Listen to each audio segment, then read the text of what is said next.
Assalamualaikum warahmatullahi wabarakatuh. Selamat datang di video edukasi makroekonomi Islam.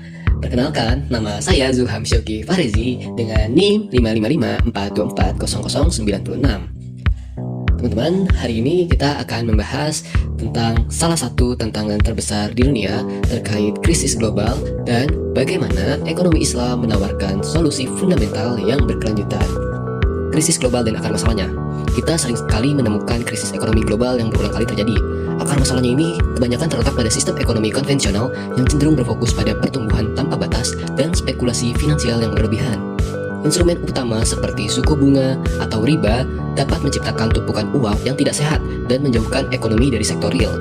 Praktik ini menghasilkan kesenjangan sosial yang ekstrim, ketidakstabilan finansial, dan menjadikan ekonomi dunia rentan terhadap gelembung spekulatif yang siap pecah kapan saja. Nah, disinilah kita akan memasuki prinsip dasar ekonomi Islam sebagai solusi. Di sini Islam hadir menawarkan kerangka solusi yang berbeda. Solusi ini dibangun di atas 3 pilar utama. Yang pertama ada keadilan, yang kedua larangan riba, dan yang ketiga itu larangan goror atau spekulasi berlebihan.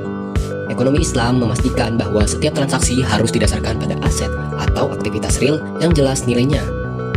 Fokus beralih dari sekedar uang ke aktivitas ekonomi yang produktif. Instrumen kunci anti krisis.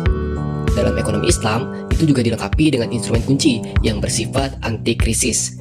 Yang pertama adalah zakat.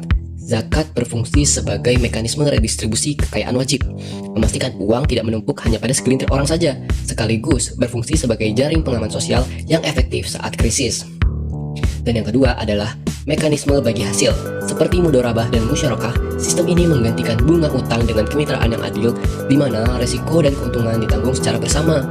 Ini mendorong investasi yang hati-hati, bertanggung jawab, dan terkait erat dengan kinerja sektor real, bukan hanya spekulasi saja.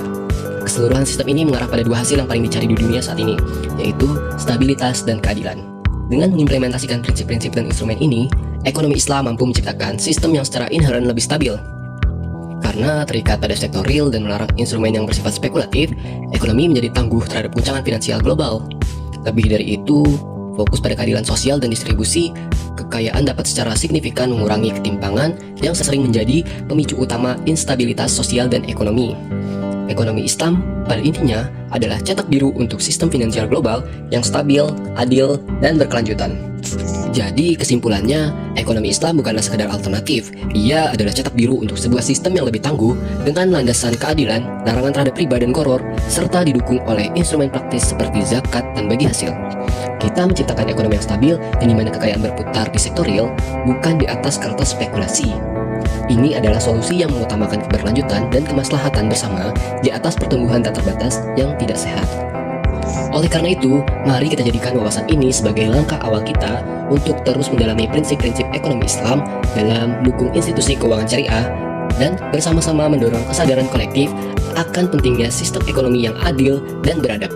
Jadilah bagian dari solusi, bukan bagian dari masalah.